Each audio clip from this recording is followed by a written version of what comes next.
নামাজে কেউ হাত বাঁধে বুকে, কেউ নাভির নিচে, হাদিসের রেফারেন্স সহ এর সঠিক ব্যাখ্যা বলবেন। দেখেন, স্পষ্ট কথা হলো এই যে বুকের উপর হাত বাঁধার সহিহ সনদে বর্ণিত কোনোই হাদিস নাই। কথা বুঝতে পারলেন না? বুকের উপর হাত বাঁধা সহিহ সনদে বর্ণিত কোনোই মারফু হাদিস নাই। তবে ভাই আপনি বলেন হুজুর নাভির নিচে হাত বাঁধার কি সহিহ হাদিস আছে? আমি বলবো হ্যাঁ হ্যাঁ, এর একাধিক সহিহ হাদিস আছে। জোরে বলেন সুবহানাল্লাহ। এর একাধিক সহিহ হাদিস আছে। আমি এটা নিয়ে বিস্তারিত আলোচনা তো বললাম যে ওই দাসপাড়াতে করব, টাইমটা সংকীর্ণ, বিস্তারিত বলছি না, শুধু রিফারেন্স কয়েকটা দিচ্ছি। একটা রিফারেন্স ইমাম বুখারীর ওস্তাদ, ইমাম মুসলিমের ওস্তাদ, ইমাম ইবনে আবি শাইবা মুসান্নাফ ইবনে আবি শাইবার মধ্যে একটি হাদিস নকল করেছেন। মুসান্নাফ ইবনে আবি শাইবা হাদিস নাম্বার 3938। কত নম্বর হাদিস বললাম? জোরে বলুন না, কত নম্বর হাদিস? 3938। এই 3938 এর মধ্যে লিপিবদ্ধ আছে আন ওয়াইল ইবনে হুজুর আন আবিহি ক্বালা রাআইতু রাসূলুল্লাহ সাল্লাল্লাহু তাআলা আলাইহি ওয়াসাল্লাম ওয়াদাআ ইয়ামিনাহু আলা শিমালিহি ফিস সালাতি তাহাতা সুররা। অর্থাৎ ওয়াইল ইবনে হুজুর রাদিয়াল্লাহু তাআলা আনহু নিজের পিতা হতে বর্ণনা করেন, তিনি বলছেন আমি স্বচক্ষে আমার নবীকে দেখলাম নামাজের মধ্যে নবীজি সাল্লাল্লাহু আলাইহি সাল্লাম ডান হাতকে বাম হাতের উপর রেখে নাভির নিচে হাত বাঁধলেন। জোরে বলেন সুবহানাল্লাহ। আরে জোরে বলেন না সুবহানাল্লাহ। এই হাদিসটাকে সমস্ত মুহাদ্দিসগণ বলছেন হাদিসটি হলো সহিহ সনদে বর্ণিত। সহিহ সনদে বর্ণিত, এটা নবীজির হাদিস। কথা বুঝতে পারছেন? এরপরে আরেকটা সহিহ হাদিস আছে ওই আপনার মুসান্নাফ ইবনে আবি শাইবার মধ্যে, মুসান্নাফ ইবনে আবি শাইবা হাদিস নাম্বার 3939। কত নম্বর হাদিস বললাম?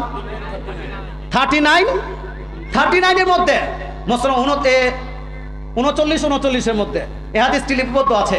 সেখানে লিপিবদ্ধ আছে হাদিসে তাবেঈ, বিখ্যাত তাবেঈ, প্রখ্যাত তাবেঈ, তাবেঈদের সর্দার, মুহাদ্দিসের মুহাদ্দিস, মুহাক্কিকদের মুহাক্কিক, মুফাসসিরদের মুফাসসির হযরত ইব্রাহিম নাখঈ রাদিয়াল্লাহু তাআলা তিনি বলছেন, হাদিসটি সহিহ সনদে বর্ণিত, তিনি বলছেন ইয়াদাউ ইয়ামিনাহু আলা শিমালিহি ফিস সালাতি তাহাতা সুররা। একজন নামাজি নামাজের মধ্যে ডান হাতকে রাখবে বাম হাতের উপরে নাভির নিচে। জোরে বলেন সুবহানাল্লাহ।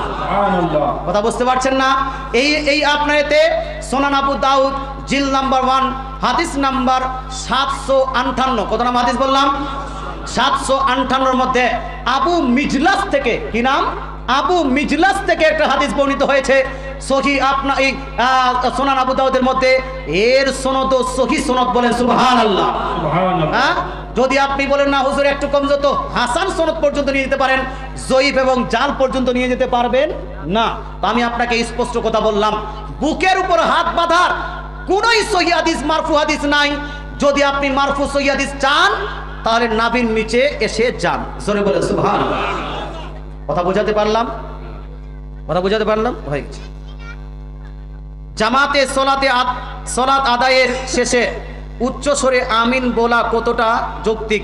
রেফারেন্স বলবেন। জামাতে সালাত আদায়ের শেষে তো হয় না, জামাতে সালাত আদায়ের সময় ইমাম যখন গায়রিল মাগদুবি আলাইহিম ওয়াদ-দাল্লিন পাঠ করবে তখন আপনি আমিন বলবেন। কি বলবেন?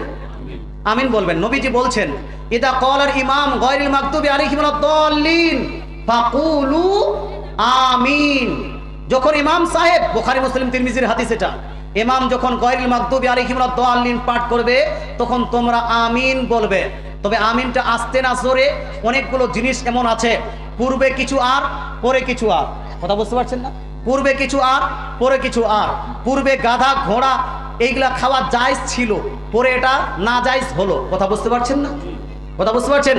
মুতা বিবাহ, 2 দিনের জন্য বিবাহ করা, 3 দিন জন্য বিবাহ করা, এটা শরীয়তের মধ্যে পূর্বে জায়েজ ছিল, কিন্তু পরে এটাকে আল্লাহ তাআলা রাসূল না জায়েজ ও হারাম করে দিয়েছেন। জোরে বলেন সুবহানাল্লাহ।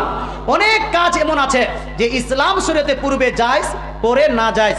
পূর্বে আপনার সাহাবায়ে কেরাম জোরে আমিন বলতেন, জোরে আমিন বলতেন। তবে ইমাম ইবনে মাজাহ, সুনান ইবনে মাজার মধ্যে একটি হাদিস নকল করেছেন, যেখানে আবু হুরায়রা রাদিয়াল্লাহু তাআলা আনহু ইরশাদ করেন যে সাহাবায়ে কেরাম আমরা পূর্বে আমিন জোরে বলতাম, এখন বর্তমান আমরা জোরে আমিন বলাটাকে ছেড়ে দিয়েছি, জোরে আমিন বলাটাকে ছেড়ে দিয়েছি। তিরমিজি শরীফের মধ্যে, তিরমিজি শরীফ জিল নাম্বার 1 পেজ নাম্বার 34 এর মধ্যে লিপিবদ্ধ আছে, আন্না নবী সাল্লাল্লাহু আলাইহি ওয়াসাল্লাম করাআ গায়রিল মাগদুবি আলাইহিম ওয়াদ-দাল্লিন ফাকালা আমিন ফাখাফাতা বিহা সাওতাহু। দয়ার নবী, মায়ার নবী আপনার নামাজের মধ্যে গায়রিল মাগদুবি আলাইহিম ওয়াদ-দাল্লিন পাঠ করার পরে আমিন বললেন, আর এই আমিনটাকে নবীজি আস্তে বললেন। জোরে বলেন সুবহানাল্লাহ। আমিনকে কি বললেন ভাই? আস্তে না জোরে? আস্তে। আস্তে আমিন বলার সহিহ হাদিস, বহু সহিহ হাদিস আছে। মাজমাউজ যাওয়াইদের মধ্যে সহিহ হাদিস আস্তে আমিন বলার আছে। তারপর তাবরানী শরীফের মধ্যে আস্তে আমিন বলা সহিহ হাদিস আছে। মুস্তাদরাকের হাকিমের মধ্যে আস্তে আমিন বলা সহিহ হাদিস আছে। এই জন্য আমিনটাকে আস্তেই বলবেন। কথাগুলো বুঝতে পারছেন ভাই? আর এখানে একজন প্রশ্ন করেছেন, মহিলারা কি মাজারে যেতে পারবে? তো মহিলাদের মাজার ক্ষেত্রে বর্তমান যুগকে কেন্দ্র করে, বর্তমান পরিস্থিতিকে কেন্দ্র করে আলা হযরত আজিমুল বরকত মুজাদ্দিদুদ দ্বীন ও মিল্লাত আলাইহি রিজওয়ান যে ফতোয়াটি দিয়েছেন সেটাই হলো সবথেকে বেশি আমলযোগ্য। কথা বুঝতে পারছেন? কি ফতোয়া দিয়েছেন? তিনি বলেছেন বর্তমান মহিলাদের মাজার জিয়ারত এটা হলো নিষিদ্ধ, এটা মামনু, এটা চলবে না। তবে মাজার জিয়ারতে কি চলবে না? এই মাজার জিয়ারত চলবে কি চলবে না ভাই? চলবে। মহিলাদের জন্য মাজার জিয়ারত নিষিদ্ধ, মহিলাদের জন্য মাজার জিয়ারত হলো মামনু।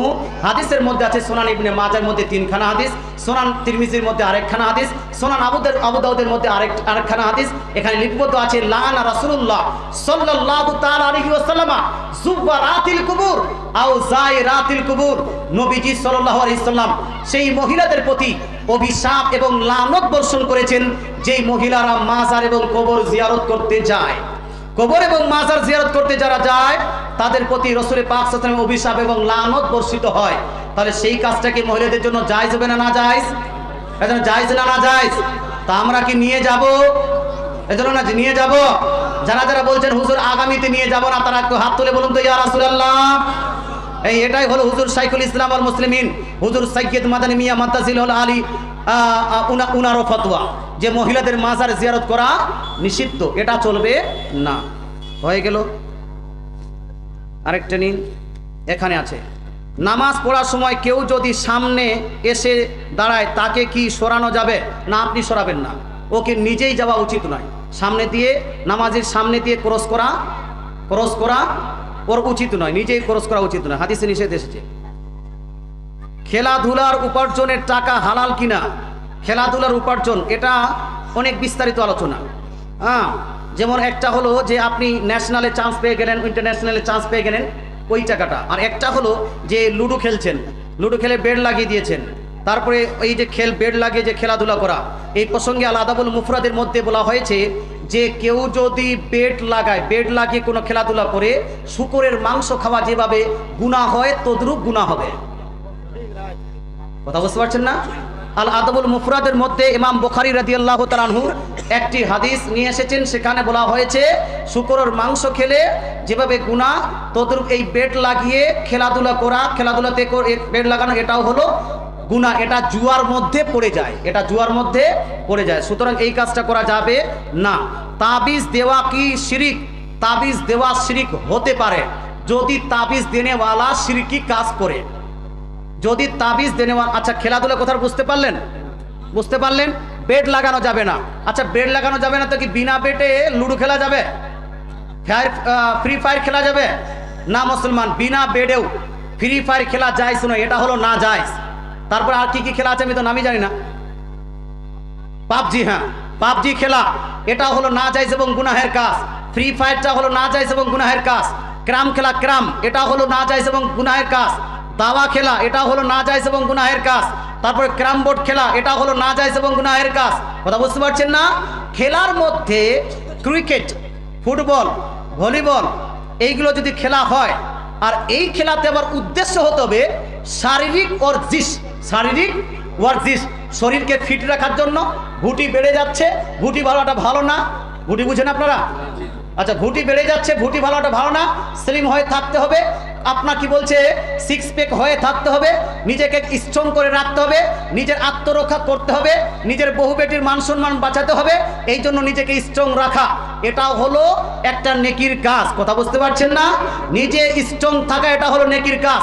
কাজ টাজ করে আলসিয়া অলস হওয়া যাবে, অলস হওয়া যাবে না। তো নিজেকে স্ট্রং রাখার জন্য, নিজেকে ফিট রাখার জন্য, কেউ যদি ক্রিকেট খেলে, কেউ যদি আপনার ফুটবল খেলে, কেউ যদি আপনার ওই কি বলছে ভলিবল খেলে, এখানে কিছুটা শর্ত আছে। শর্তটা কি?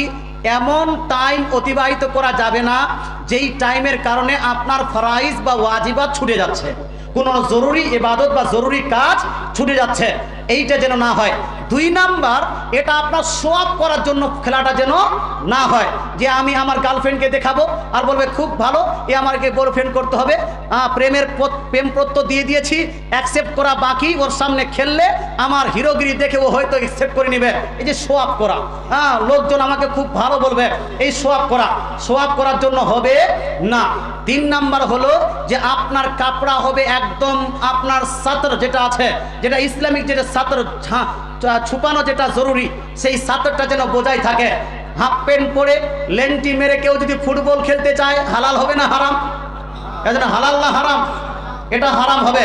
তো ফুটবল, এই ক্রিকেটটা ওলামা ইকরামের মধ্যে কিছু ওলামা ইকরাম এটাকে জায়েজ বলেছেন, তবে কিছু শর্ত সাপেক্ষ এটা জায়েজ বলেছেন। উদ্দেশ্য হতে হবে নিজের শরীরকে ফিট রাখার জন্য। তবে এখানেও আপনারা বেড লাগাতে পারবেন না। কথাটা কি বুঝাতে পারলাম ভাই? পেরেছেন? যারা যারা বুঝতে পেরেছেন একটু হাত তুলে বলুন তো ইয়া রাসূলুল্লাহ, মাশাআল্লাহ। তাবিজ দেওয়া কি শিরক? তাবিজ দেওয়া এটা শিরক আমি বলছি এই জন্য, দেখেন আসল যেটা তাবিজ, তাবিজ তো কোনোদিনই শিরক হবে না। কথা বুঝতে পারছেন? আসল যেটা তাবিজ সেটা কোনোদিনই শিরক হবে না, কারণ আসল তাবিজ হলো কোরআনের আয়াত আর হাদিসের টুকরা। জোরে বলেন সুবহানাল্লাহ। এটা হলো আসল তাবিজ। তো এই তাবিজ কেউ যদি দে কোরআনের আয়াত, কোরআনের আয়াত অথবা হাদিসের কোনো টুকরা যদি দেয়, তো এই তাবিজ দেওয়া জায়েজ, এই তাবিজ পড়া জায়েজ, এই তাবিজ পড়া সাহাবীদের সুন্নাত। জোরে বলেন সুবহানাল্লাহ। সুনান তিরমিজির মধ্যে হাদিস লিপিবদ্ধ আছে। তবে যদি আপনি এখানে ওই কোরআন বাদ দিয়ে ওই ভূত প্রেতের নাম লিখেন, ওই লাত ও উজ্জার নাম লেখেন, কি বলছে মনসা কালীর নাম লিখে যদি ওর যদি তপস্যা করে যদি লিখিয়ে দেন, মুসলমান যদি কোনো ছেলে এই কাজ করে, সে শিরক করবে। শিরক করার কারণে তার বহু তালাক হয়ে যাবে, তাকে পুনরায় কলমা পড়তে হবে, পুনরায় আবার তাজদিদ ঈমানের পরে তাজদিদে নিকাহ করতে হবে। কথা বুঝতে পারছেন? তো হারামও আছে, হালালও আছে, শিরকও আছে, জায়েজও আছে। এটা ডিপেন্ড করছে যে তাবিজ দিচ্ছে কিভাবে। কথা কি বুঝাতে পারলাম? কিছু আছে মৌলভী সাহেব হাঁটুয়া ভাঙ্গা, তো ও এক আপনার ঝটকায় সমস্ত তাবিজকে হারাম বলে। সমস্ত তাবিজকে হারাম বলা যাবে না।